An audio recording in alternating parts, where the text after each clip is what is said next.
Between February 2001 and March 2002, Gary McKinnon from North London, looking for evidence of free energy suppression in a cover-up of UFO activity and other technologies potentially useful to the public, hacked into 16 NASA computers as well as dozens of U.S. Army, Navy, Air Force, and Department of Defense computers. The search for evidence of a UFO cover-up, however, landed McKinnon in trouble. The Americans believed he had caused $800,000, £487,000, worth of damage to computers between 2001 and 2002.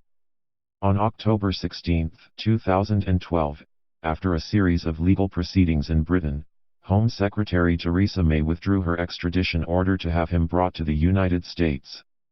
She took the quasi-judicial decision on human rights grounds because of medical reports warning that McKinnon, who has Asperger syndrome and suffers from depressive illness, could kill himself if sent to stand trial in the U.S.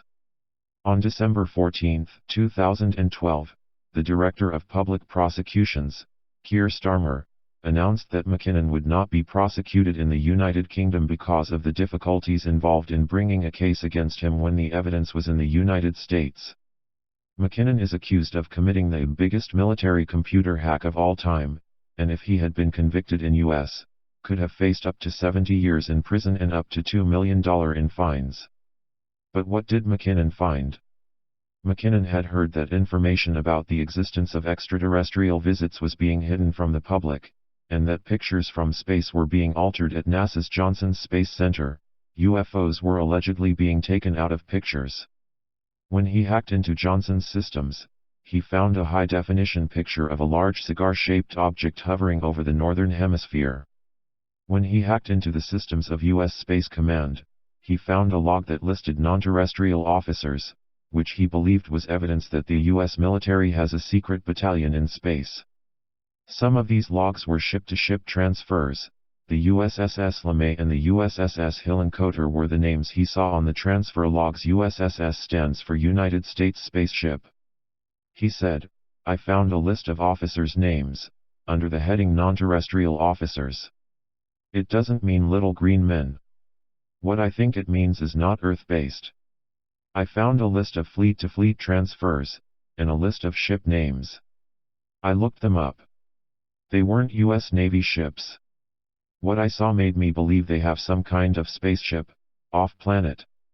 The U.S. government, indifferent to the information McKinnon came across, continues to allege that he took down military computers, making the U.S. vulnerable to attack soon after 9/11. McKinnon denies those claims, and says he had never acted with malicious intent. In 2009, he told the BBC, "I am not blind to criminality, but I was on a moral crusade. I was convinced, and there was good evidence to show, that certain secretive parts of the American government intelligence agencies did have access to crashed extraterrestrial technology which could, in these days, save us in the form of a free, clean, pollution-free energy. I thought if someone is holding on to that, it is unconstitutional under American law. I didn't think about jail sentences at the time. Is McKinnon being made a scapegoat?" In 2005, McKinnon told The Guardian, "Once you're on the network, you can do a command called netstat network status and it lists all the connections to that machine.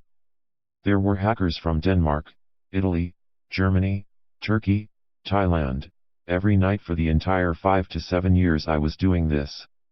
Are the governments really suppressing anti-gravity, UFO-related technologies, free energy, or what they call zero-point energy? Was McKinnon right in taking the illegal route to expose the secrets being kept?"